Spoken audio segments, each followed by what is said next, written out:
ৰাইজৰ দল ধুবুৰী জিলা সমিতিৰ অন্তৰ্গত 10নং বিলাচীপাৰা বিধানসভা সমষ্টিৰ আজি এখন ৰাইজৰ দলৰ শক্তিশালী পূৰ্ণাংগ সমিতি আমি গঠন কৰিলোঁ। আমাৰ ৰাইজৰ দলৰ 10নং বিলাচীপাৰা সমষ্টিৰ আশাবাদী প্ৰাৰ্থী নিৰাকী কাকতি ডাঙৰীয়ানী তেখেতে ইতিমধ্যে আপোনালোকে চাইছে। তেখেতে আমাৰ বিলাচীপাৰা সমষ্টিৰ বিভিন্ন চুকে কোণে তেখেতে দিনে নিশাই কাম কৰি আছে আগন্তুক বিধানসভা নিৰ্বাচন লক্ষ্য কৰি। আৰু আমি যথেষ্ট আশাবাদী যে 2026 বিধানসভা নিৰ্বাচনত 10নং বিধানসভা সমষ্টিৰ পৰা আমাৰ নিৰাকী কাকতি ডাঙৰীয়ানীয়ে তেখেতে মাৰিব, কিয়নো তেখেতে ইমান দিনত কাৰণ আমি চাইছোঁ সাংগঠনিক দিশত তেখেতে যথেষ্ট পাৰ্গত আৰু আমাৰ বিলাচীপাৰা সমষ্টিত অহাৰ পিছৰে পৰাই বিভিন্ন উদ্যোগ লৈ তেখেতে দিনে নিশা কাম কৰি আছে। ইতিমধ্যে ৰাইজৰ ফালৰ পৰা যিবিলাক সহায় লাভ কৰিছে নিৰাকী কাকতি বা ৰাইজৰ দলে 2026 বিধানসভা নিৰ্বাচনত নিৰাকী কাকতি জয় হ'ব, ইয়াৰ আমি যথেষ্ট আশা কৰোঁ।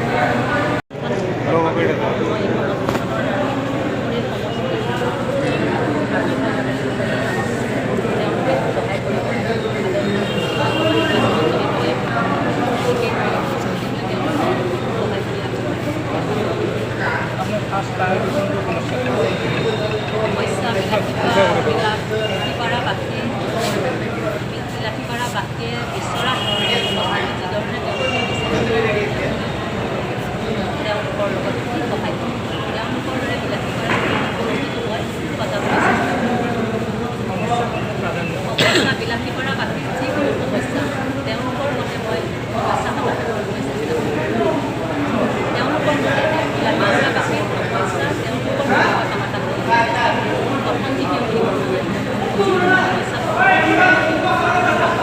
সুদীৰ্ঘ প্ৰায় 1 দশক ধৰি ধুবুৰী জিলা ছাত্ৰমুক্তি সংগ্ৰাম আন্দোলনৰ পৰাই আমি কাম কৰি আছোঁ।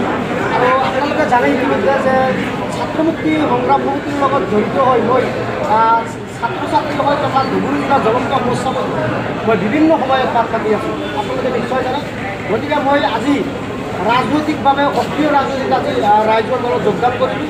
আৰু এই ৰাইজৰ দলত যোগদান কৰি অনাগত দিনত ৰাইজৰ দলৰ যি আদৰ্শ, যি নীতি, অখিল গগৈৰ যি সপোন, অসমক লৈ অখিল গগৈ ডাঙৰীয়াৰ যি সপোন ৰচিছে সেই সপোনক লৈ আমি মই নিজে তথা ৰাইজৰ দলৰ হৈ ধুবুৰী জিলাৰ হৈ তথা 10নং বিলাচীপাৰা সমষ্টিৰ ৰাইজৰ দলৰ যি সপোন, অখিল গগৈ ডাঙৰীয়াৰ যি সপোন, সেই সপোন লৈ আমি জাতি ধৰ্ম বৰ্ণ নিৰ্বিশেষে আমি কাম কৰিম। এনেকুৱা ধৰণৰ আশা কৰিছে নেকি ৰাইজৰ দলৰ প্ৰাৰ্থী মানে মনত সকলোৰে আশা থাকে, সকলোৰে মনত আশা থাকে, আশা লৈ মানুহে জীয়াই থাকে। যদি মানুহৰ মনত আশা নাথাকে সেই মানুহটো জীয়াই নাথাকে। গতিকে দলে যদি মোক মানে অনুভৱ কৰে, যদি দলে যদি মোক ভাবে যে মই উপযুক্ত প্ৰাৰ্থী, মই চেষ্টা কৰিম। আমি যি আৰু সময় আছে যিকেইদিন আমিতো মানুহৰ মাজত সকলো সময়তে মিলামিছি কৰি আছোঁ। 10নং বিলাচীপাৰা সমষ্টিৰ প্ৰতিটো জাতীয় জনগোষ্ঠীৰ যিকোনো সমস্যাত কিন্তু আমি মাত মাতি আছোঁ ছাত্ৰমুক্ত সংগ্ৰাম সমিতিৰ তৰফৰ পৰা। মই বৰ্তমান যিহেতু ছাত্ৰমুক্ত সংগ্ৰাম সমিতিৰ ক্লাবটো সভাপতি আছোঁ, আজি ৰাইজৰ দলৰ বিলাচীপাৰা 10নং বিলাচীপাৰা সমষ্টিৰ জেনেৰেল ছেক্ৰেটাৰী দিলে। তাৰ বাবে আমি ধুবুৰী জিলাৰ ৰাইজৰ দলৰ যিসকল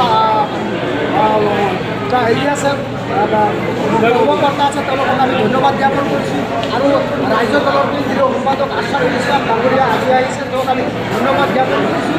আৰু মই অনাগত দিনত বিলাচীপাৰা সমষ্টিৰ নহয় গোটেই অসমৰ হৈ জাতি ধৰ্ম বৰ্ণ নিৰ্বিশেষে যদি দলে আমাক ভাবি যদি প্ৰাৰ্থী প্ৰস্তাৱ কৰে তেতিয়াহ'লে নিশ্চয় আমি 10নং বিলাচীপাৰা সমষ্টি